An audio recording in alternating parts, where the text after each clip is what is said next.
말씀대로 살기로 결단하는 귀한 시간 되게 도와 주옵소서. 예수님 이름으로 기도드립니다. 아멘.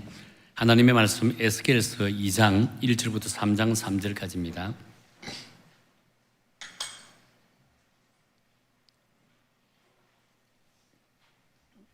2장 1절부터 3장 3절까지 한 절씩 교독합니다. 제가 먼저 하나님의 거룩하신 말씀을 읽겠습니다.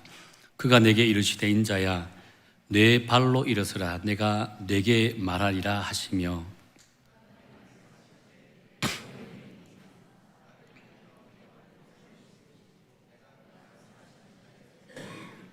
내게 이르시되 인자야 내가 너를 이스라엘 자손 곧 패역한 백성 나를 배반하는 자에게 보내노라. 그들과 그 조상들이 내게 범죄하여 오늘까지 이르렀나니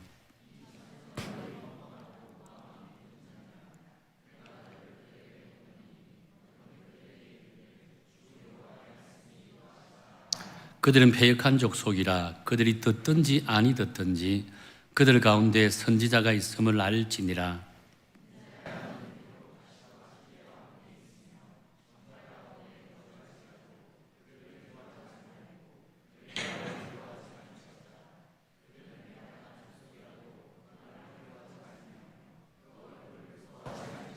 그들은 심히 패역한 자라. 그들이 듣든지 아니 듣든지 너는 내 말로 고할지어다.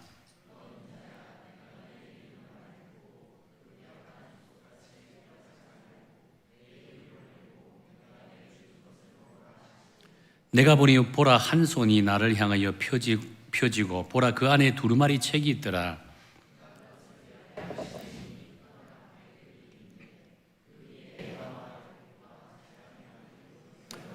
또 그가 내게 이르시되 인자야 너는 발견한 것을 먹으라. 너는 이 두루마리를 먹고 가서 이스라엘 족속에게 말하라 하시기로.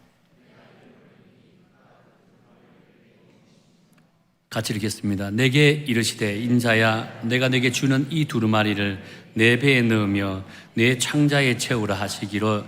내가 먹으니 그것이 내 입에 달기가 꿀 같더라. 아멘. 사람은 똑같은 물건을 보고서도 각자가 가지는 생각의 차이에 따라서 전혀 다른 결론을 내리는 것을 보게 된다는 겁니다. 누구나가 똑같은 생각을 품을 수는 없겠죠. 그렇기에 각자가 가지고 있는 생각의 차이에 따라서 그 사물이나 어떤 사건을 접할 때 전혀 다른 결론을 내리는 것을 보게 됩니다. 근데 유대인들은 어떤 사물을 보거나 어떤 사건을 접할 때 항상 why, 왜라고 하는 질문을 던진다라고 합니다. 무슨 일을 당하거나 무엇을 보거나 무엇을 하게 될 때 항상 이 why, 왜라고 하는 질문을 던지는데요. 예를 들어서 내가 왜 먹어야 되나? 내가 왜 살아야 되나?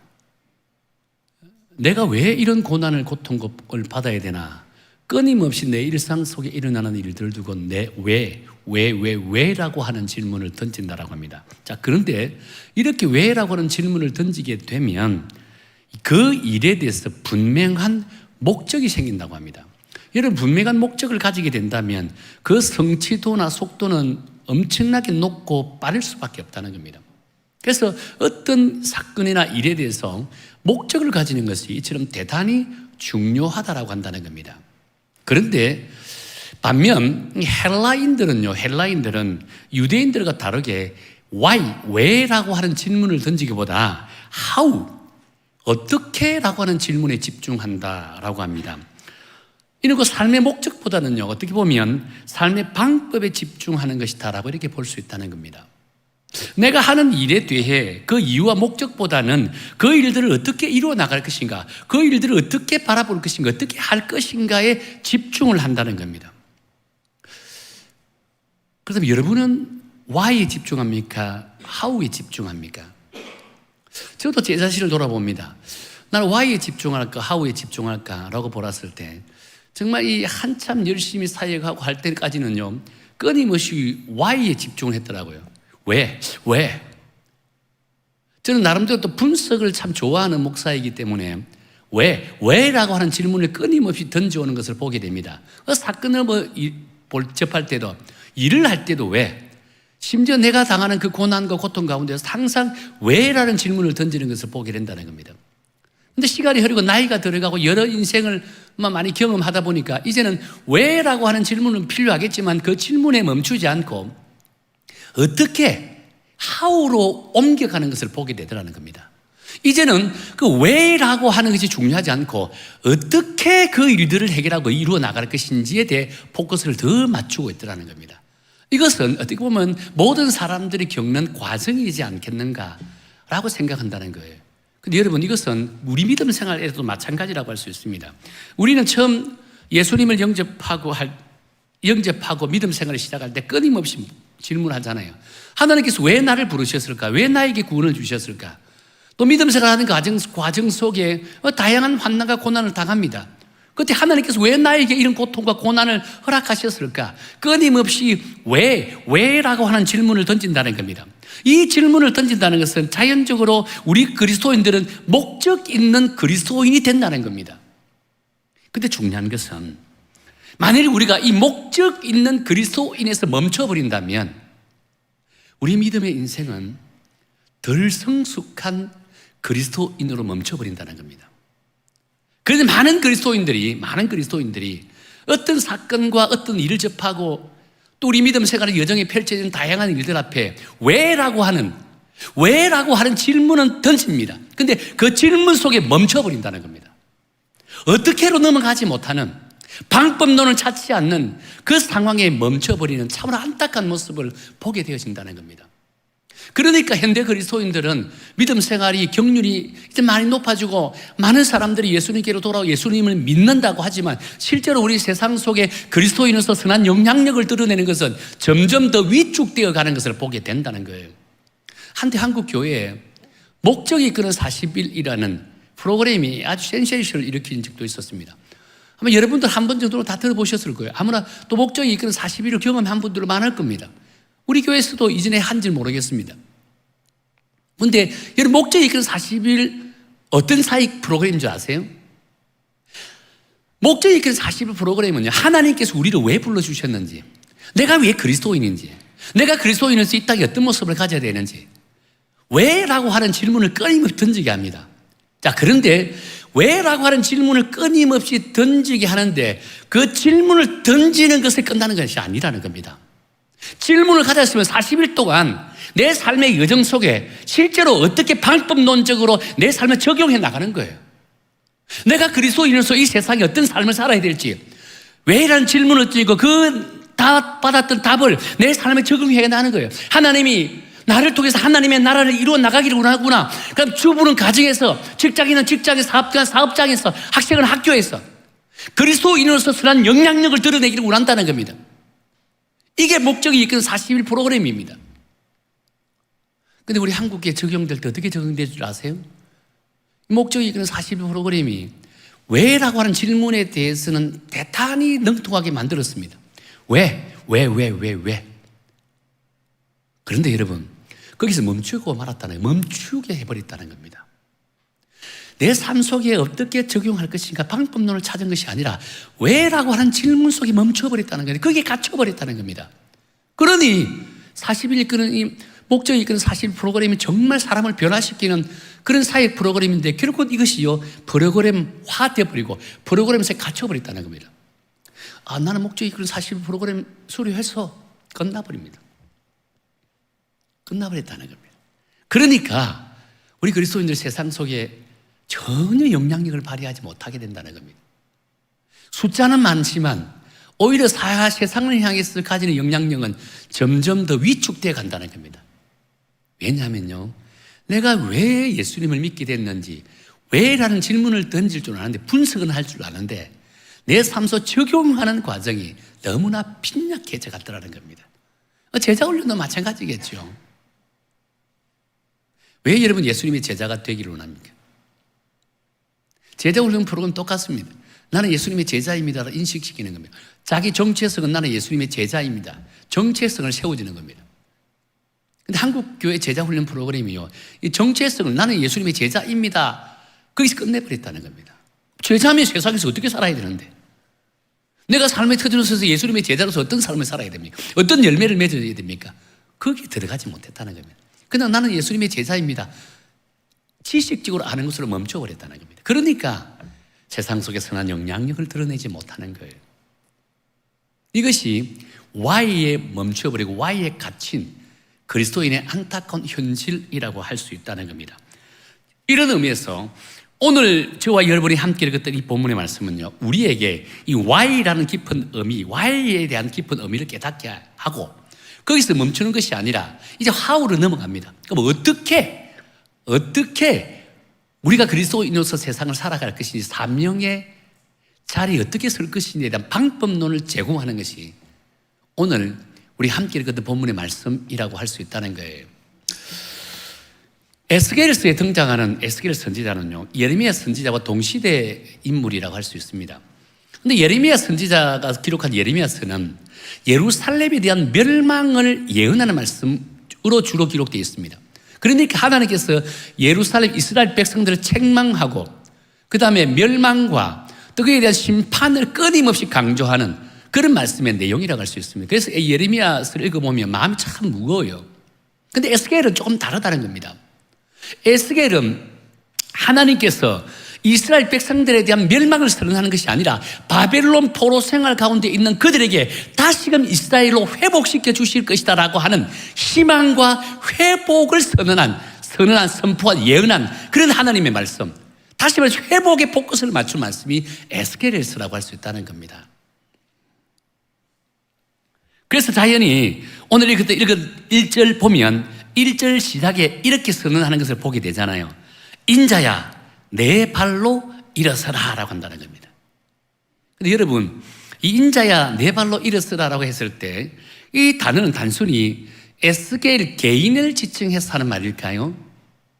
여러분, 개인을 지칭하는 것도 포함됩니다. 포괄적으로 보면 이스라엘 영적으로 침체되어 있는 그 이스라엘 백성들을 향해서 영적으로 깨어나라 라고 하는 하나님의 강력한 메시지라고 할 수 있다는 거예요. 사실 지금 에스겔 선지자 역시 바벨론에서 하루하루 절망 가운데 살아가고 있었습니다. 자신을 둘러싼 현실은 스스로를 무기력한 존재로 만들어버렸다는 겁니다. 하나님의 백성으로 결코 멸망당하지 않을 것이다 라고 생각했습니다. 하나님의 존재에 대해서 대단히 자부심을 갖고 있었습니다. 그런데 너무 쉽게 무너져 버렸잖아요. 영원히 무너지지 않을 것 같은 예루살렘 성전이 한 방에 무너져 불에 타버렸습니다. 폐허가 되어버렸습니다. 그토록 화려한 예루살렘 도시가 어떻게 되었습니까? 삭막한 그 자체, 쓰레기 더미와 불과한 그런 성으로 폐허가 되어버리고 말았다는 겁니다. 이런 장면을 직접 목격한 에스겔 입장에서는요, 지 아무리 선지자라고 해도 절망할 수밖에 없는 거예요. 분명 하나님께서 어떤 분이십니까? 전지전능하신 능력의 하나님이시라고 했습니다. 그런 하나님이 우리의 아버지인데 당신의 자녀를 이처럼 비참하게 살게 할 수 있을까? 바벨론의 종으로 끌려가 노예로 끌려가는 이런 안타까운 삶을 살게 내버려 두실 수 있을까? 라고 생각하니까 하나님에 대한 실망감이 끊임없이 솟아나는 거예요. 그러니까 무기력함에 빠지는 겁니다. 그러니까 자기 자신이 과연 나는 하나님의 백성이 맞을까? 라고 하는 안타까운 마음들을 가질 수밖에 없었다는 겁니다. 자, 이것이 저는요, 진정 전형적으로 Y에 집착하는 나약한 백성들이 가지는 모습이라고 할 수 있다는 겁니다. 그런데 여러분, 이런 에스겔에게 하나님이 찾아오셨습니다. 그러면서 하나님께서 말씀하시기를 뭐라고 말씀합니까? 에스겔아, 너는 지금 절망할 시간이 없다. 스스로 무기력할 시간에 빠질 시간이 없다. 지금 즉시 일어나라. 영적으로 침체에 빠져 멸망 가운데 살아가는 저 이스라엘을 깨쳐라. 저 이스라엘 백성들을 깨우쳐라. 라고 할 사명을 주었다는 거예요.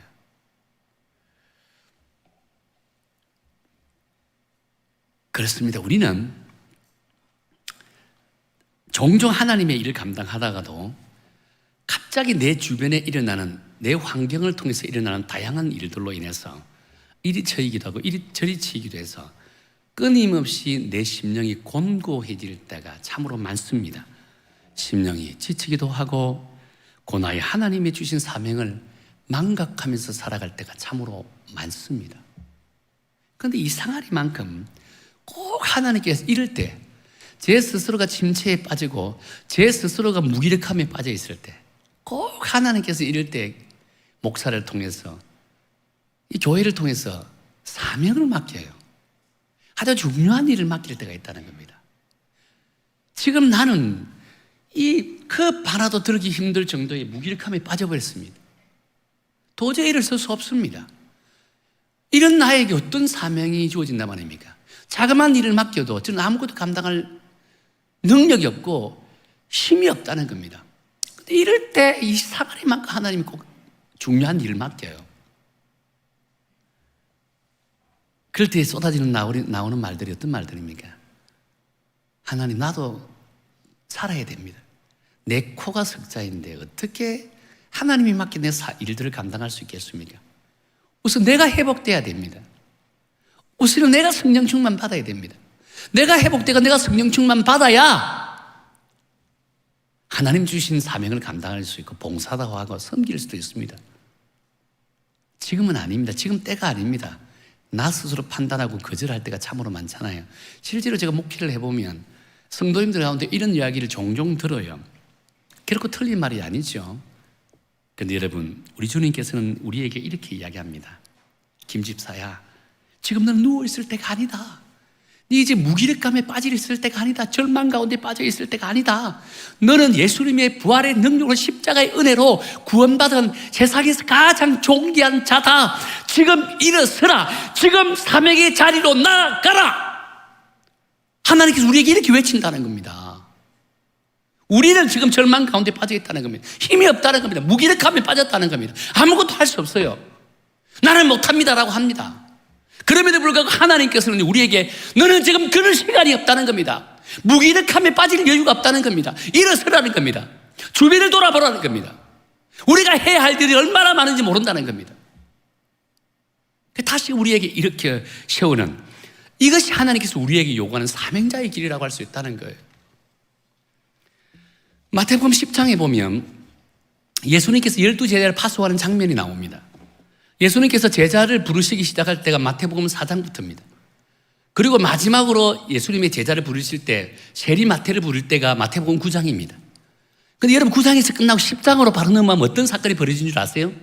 예수님의 제자를 세상으로 파송하는 장면이 나옵니다. 예수님의 제자로 부르시고 곧바로 파송해버렸다는 겁니다.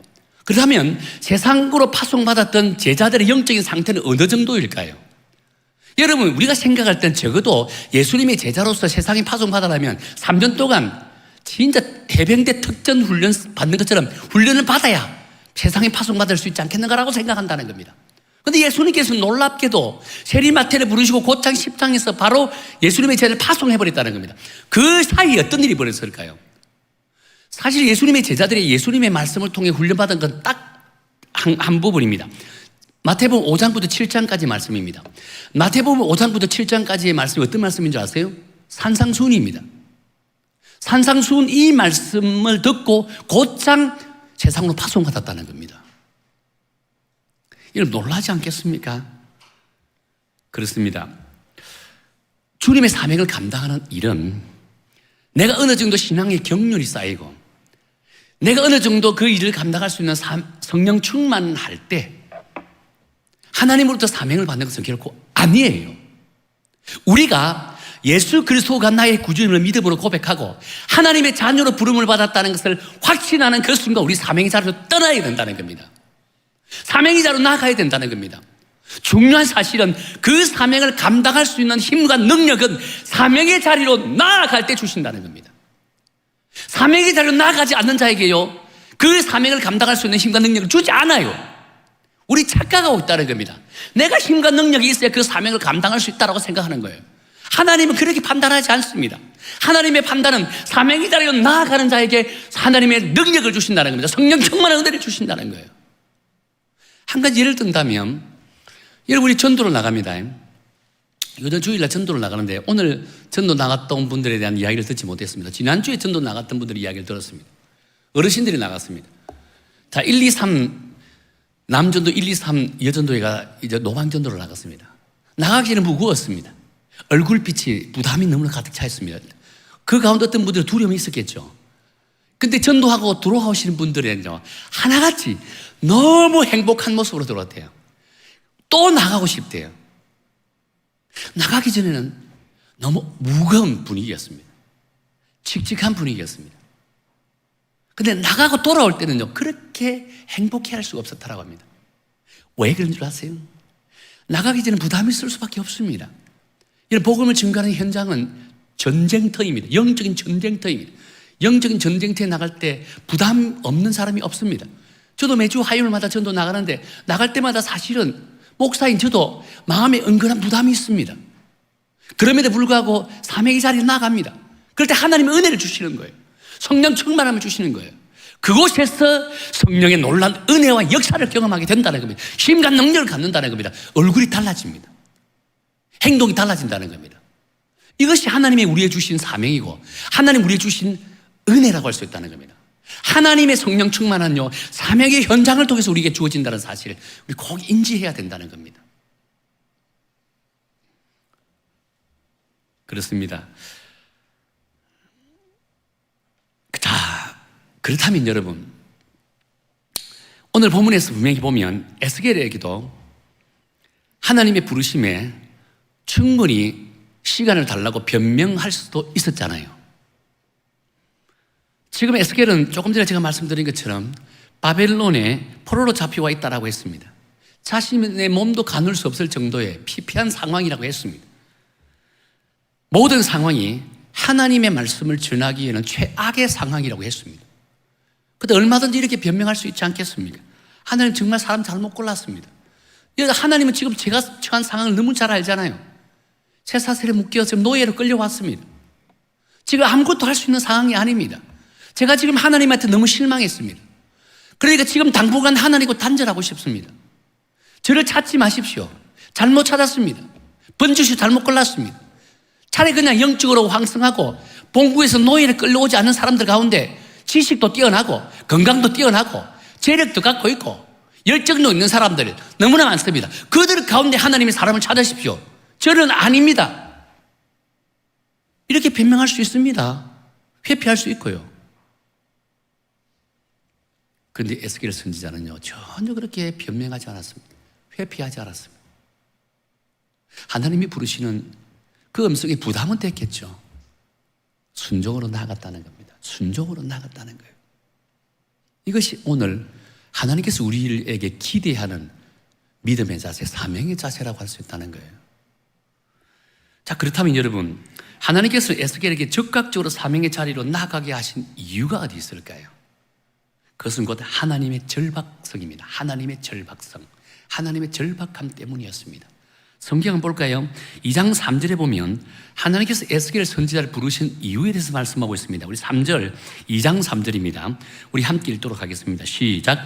내가 너를 이스라엘 자손 곧 패역한 백성 나를 배반하는 자에게 보내노라. 그들과 그 조상들이 내게 범죄하여 오늘까지 이르렀나이. 하나님께서 지금 에스겔 선지자에게 어떻게 외칩니까? 선지자 에스겔아, 지금 너는 일어나서 주위를 돌아보라. 너희 가족 가운데, 너희 형제 가운데, 너희 친척 가운데, 너희 친구 가운데, 너희 이웃 가운데 지금 죄의 종로로 타면서 지옥불에 던져지는 그 모습을 지금 보지 않겠느냐? 그런 사람들이 너희 눈에 보이지 않느냐? 그들에게 찾아가서 그들의 영적인 영혼을 깨우치라 라고 하는 것이 하나님께서 그들을 부르시는 장면의 모습이라고 한다는 거예요. 하나님께서는요 아직도 Y라는 범주에서 벗어나지 못하고 하나님의 부르심에 대해서 고민하고 갈등하고 있는 저와 여러분들에게 정녕 우리가 일어서야 하는 이유에 대해서 명확하게 지금 밝히고 있다는 겁니다. 명확하게 지금 제시고 있다는 겁니다. 왜 우리가 사명의 자리에 가야 되는지 정확하게 밝히고 있는 겁니다. 지금 이 시간에도 하나님을 떠나 제 종로로 타다가 지옥불에 던져지고 있는 당신의 남편들은 없습니까? 아내는 없습니까? 당신의 자녀들은 없습니까? 친구들의 형제들은 없습니까? 이웃들은 없습니까? 내버려 두실랍니까? 예수님의 때는 지금 임박했다는 겁니다. 기다릴 시간이 없다는 겁니다. 지금 일어서서 그들에게 찾아가라는 겁니다. 그들이 찾아가서 주의 복음을 전가하라는 겁니다. 하나님의 때가 임박했다는 겁니다. 주님이 이 땅에 재림하실 그날이 임박했다는 것입니다. 선언하라, 선포하라는 겁니다. 기다릴 시간이 없다는 겁니다. 너희들이 회복될 때까지 기다릴 시간이 없다는 겁니다. 그냥 사명의 현장으로 가라. 내가 힘과 능력을 주겠다. 성령 충만하면 부어주겠다. 이것이 하나님 우리에게 주시는 음성이고 명령이라고 할 수 있다는 거예요. 여러분 앉아서 이제 나도 지금 힘이 생겨야 되고, 나 회복돼야 되고, 성령 충만 받아야 되고, 그래야 나갈 수 있습니다. 꿈 깨세요. 그런 일 주고 안 옵니다. 그냥 사명의 현장에 나가면 은혜 주신다는 겁니다. 성령 충만 주신다는 거예요. 이것이 하나님 우리에게 주신 말씀이에요.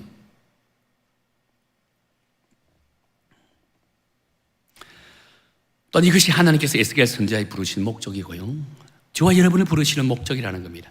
그리고 에스겔 선지자가 고민했던 이 Y에 대한 정확한 대답이라고 할 수 있다는 것입니다.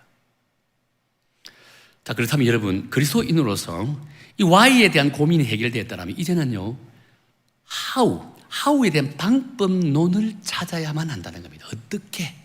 어떻게 그들에게 다가서고 그들에게 복음을 전할 것인가? 자, 봅시다. 부르심을 받은 것만큼이나 중요한 것은 무엇을 어떻게 전하는 것이 대단히 중요하거든요. 오늘 여기에 대해서 2장 8절부터 3장 3절까지 정확하게 방법을 제시하고 있습니다.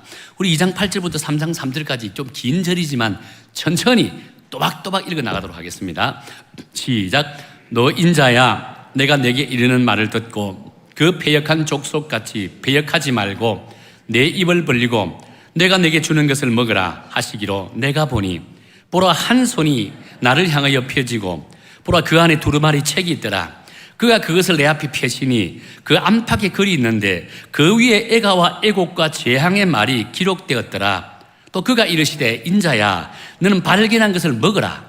너는 이 두루마리를 먹고 가서 이스라엘 족속에게 말하라 하시기로 내가 입을 벌리니 그 두루마리를 내게 먹이시며 내게 이르시되 인자야, 내가 내게 주는 이 두루마리를 내 배에 넣으며 내 창자에 채우라 하시기에 내가 먹으니 그것이 내 입에 달기가 꿀 같더라.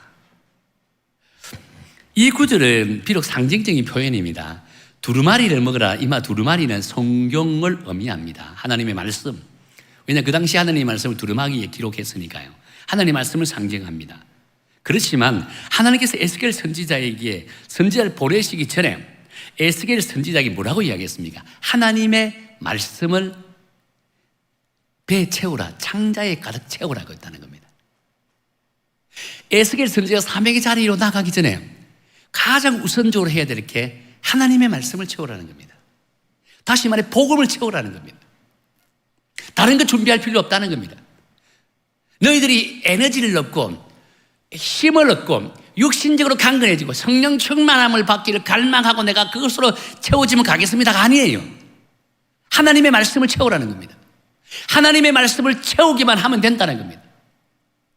그것이 Y에서 How라는 말은 길목이고 How의 방법론이라고 할 수 있다는 것입니다. 여러분, 패역한 자의 입술에 나오는 말은 어떤 말일까요? 분명한 사실은 하나님의 말씀이 채우지 않고 그 입술을 통해 나오는 말은 세상 사람들의 말이에요. 세상 사람들과 그리스도인의 차이가 어떤 차이인 거 아십니까? 바로 여기에 있습니다.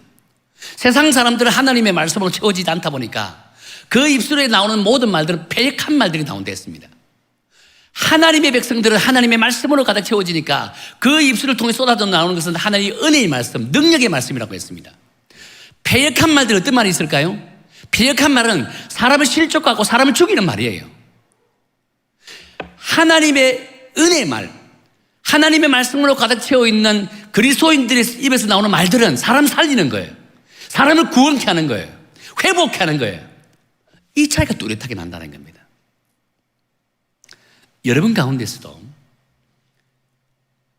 믿음으로 지금 너무나도 진짜 안타까운 믿음을 가지고 있고 하나님의 말씀으로 가득 채워지지 않는다면 세상 사람들과 똑같은 그런 행동을 하고 똑같은 말을 하게 됩니다. 그럴 때 그분의 입술을 통해 나오는 것들은요, 사람 살리는 말이 나오지 않습니다. 사람 실족하는 말이 나오고 사람 죽이는 말이 나오는 거예요. 그러나 항상 하나님 말씀으로 가득 채워져 있더라면요, 툭 건드려도 톡 나오는 게 하나님의 말씀이 쏟아져 나온다는 겁니다. 우리 사명자가 해야 될, 준비해야 될 게 바로 이거예요. 하나님의 말씀으로 가득 채우고 하나님의 복음으로 가득 채우는 것이 대단히 중요하다는 겁니다. 중요한 사실은 우리가 십자가의 복음으로 구원받은 백성이라면 결코 우리 입술을 통해서 배역한 말들이 나와서는 안 된다는 겁니다. 우리 입술은 오직 하나님의 능력의 말씀이 쏟아져 나오게 된다는 겁니다. 하나님의 복음의 메시지가 쏟아져 나오게 된다는 겁니다. 그렇기에 우리가 하나님으로 부름을 받은 자라면요, 에스겔 선지자에게 말씀하신 것처럼 우리 속에도 끊임없이 하나님의 말씀으로 가득 채워야 된다는 겁니다. 복음으로 가득 채워야 된다는 겁니다. 그래야 우리는 사명의 자리에 나가서 사명자로서 역할을 감당할 수가 있다는 거예요. 사랑하는 성도 여러분, 지금 우리 교회는 해피데이 전도 축제를 지금 준비하고 있습니다. 지난 주일까지 작정한 분이 제가 290명이 좀 넘었다 했죠. 이 중에는 가족도 있고 형제도 있고 친척도 있고 친구도 있고 이웃도 있을 것입니다. 그렇다면 우리는 왜 이분들을 전도 대상자로 삼았을까요? 하나님께서 왜 이분들을 가슴에 품게 만들었을까요? 그 고민을 합니다. 원인 분석을 합니다. 근데 여러분, 고민하고 원인 분석하는 것을 끝나버린다면 우리는 온전한 그리스도인, 하나님이 기뻐 여기는 건강한 그리스도인이 되지 못한다는 겁니다. 하나님이 나에게 그분을 가슴에 품게 만들었더라면 이제는 어떻게 그분에게 주의 복음을 듣게 할 것인가? 어떻게 그분을 교회로 초청해서 복음을 듣게 할 것인가? 방법론, 하우에 대해 깊이 고민하고 행동으로 나타내야 된다는 것입니다. 우리가 왜라는 질문을 뛰어넘어 그 전도 대상자들에게 어떻게 복음을 전할 것인가, 어떻게 복음을 듣게 할 것인지 온전히 깨닫기를 원한다면 하나님께서 우리에게 힘과 능력을 더하여 주신다는 겁니다. 오늘 본문에 해볼까요? 3장 3절에 보면 이렇게 말씀합니다. 우리 3장 3절입니다. 우리 함께 읽을게요. 시작. 내가 먹으니 그것이 내 입에 달기가 꿀 같더라 라고 했다는 겁니다. 하나님의 말씀을 먹으니까 내 입에 꿀처럼 달다 라고 했습니다. 그렇다면 하나님께서 우리에게 말씀을 주실 때는 그 말씀을 가득 채워서 내가 너무 기분 좋고 만족한 상태로 머물러라, 그렇게 살아라 라고 해서 우리에게 꿀 같은 하나님의 말씀을 주신 것은 결코 아니라 했습니다. 그 다음 구절에 봅시다. 4절에 보면 이렇게 말합니다. 우리 4절입니다. 시작. 그가 또 내게 이르시되 인자야 이스라엘 족속에게 가서 내 말을 그대로 고하라 라고 했다는 겁니다. 그렇습니다. 하나님께서는 지금 꿀보다 단 하나님의 말씀을 취해 있는 그 에스겔 선지자에게 뭐라고 말씀합니까? 내 속에 들어있는, 뱃속에 들어있는 꿀들을 토해내라는 겁니다. 누구에게? 아직도 꿀같은 하나님의 말씀을 경험하지 못한 그들에게 이 말씀을 토해내라고 말씀하고 있다는 거예요. 이것이 하오입니다. 전도 대상자를 향한 하나님의 방법, 그들에게 복음을 증가하고 그들을 교회 데려오기는 방법론이라고 할 수 있다는 겁니다. 사랑하는 성도 여러분, 이것이 오늘 우리가 가져야 될 최종적인 사명입니다. 그동안 우리는요, 하나님의 말씀을 받는 일에만 너무나 집중했습니다. 말씀이 넘칩니다. 그래서 요즘 보면 성도들이 말씀 잘 전하는 그 교회를 다 쏠려버립니다. 그 목사님이 다 쏠린다는 겁니다. 그러니까 요즘 코로나 이후로 특히 빈익빈 부익부가 되어버렸습니다. 왜 그 교회로 갈까요? 역시 하나님의 말씀을 다니까 그 단맛에 취하고 싶어요. 그러면 얼마나 기분 좋아요. 몽롱합니다. 은혜 넘칩니다. 아멘 아멘 합니다. 문제는 거기서 끝이라는 겁니다. 하나님은 그것을 원하지 않습니다. 그것을 위해서 우리에게 꿀같은 하나님 말씀 주시는 것은 결코 아니라는 겁니다. 그 다음 구절이 나오잖아요.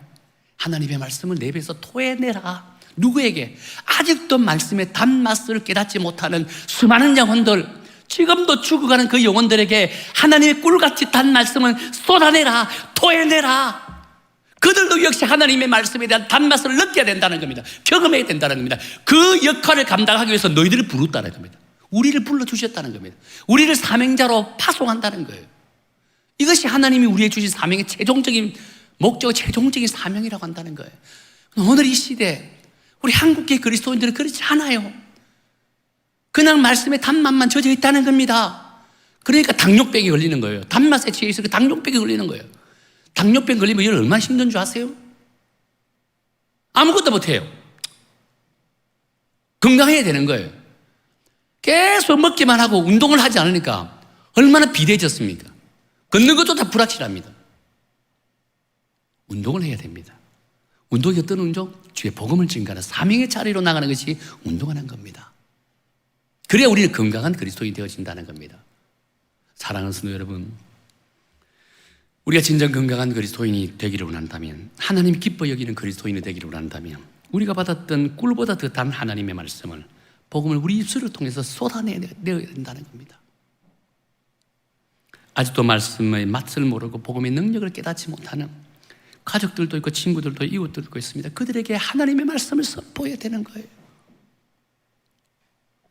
뿐만 아니죠. 그들을 교회로 초청해서 복음을 듣게 해야 됩니다. 그것이 하나님의 말씀을 받은 우리 그리스도인들의 가져야 될 사명입니다. 무엇보다도 하나님의 부르심의 왜라고 하는 우리의 고민에서 자유하여 어떻게 하나님의 사명을 감당할 것인지 고민하면서 우리 삶 속에 적용해 나가기를 원합니다. 중요한 사실은 여러분들 움직여야 됩니다. 행동해야 된다는 겁니다. 그래야 건강할 수 있다는 겁니다. 여러분 행동을 많이 움직이는 사람들요, 어떤 질병에서 다 극복해 나갈 수 있잖아요. 우리는 지금 영적으로 너무나 많은 질병에 걸려 있습니다. 영적으로 너무나 많은 질병에 무기력함에 빠져 있다는 겁니다. 그럴 때 이 무기력함을 붙들고 아파하면요, 더 큰 무기력함에 빠진다는 겁니다. 이럴수록 일어서야 됩니다. 움직여야 된다는 거예요. 행동해야 된다는 거예요. 사명의 자리로 나가야 된다는 겁니다. 그럴 때 진정 우리는 건강한 그리스도인이 되고 하나님이 찾으시는 은혜로운 우리 그리스도인이 될 줄로 믿습니다. 우리 여성계에 속해 있던 모든 성도 여러분, 하나님이 부르시는 사명의 자리로 나가시길 축원합니다. 이번 전도축제, 그 전도축제가 사명의 자리라는 사실을 온전히 깨닫고 한 번도 빠짐없이 주의 복음을 증거하는 믿음의 현장으로 나가는 정말 건강한 그리스도인이 되시기를 예수님 이름으로 축원합니다. 함께 찬양 드리기를 원합니다.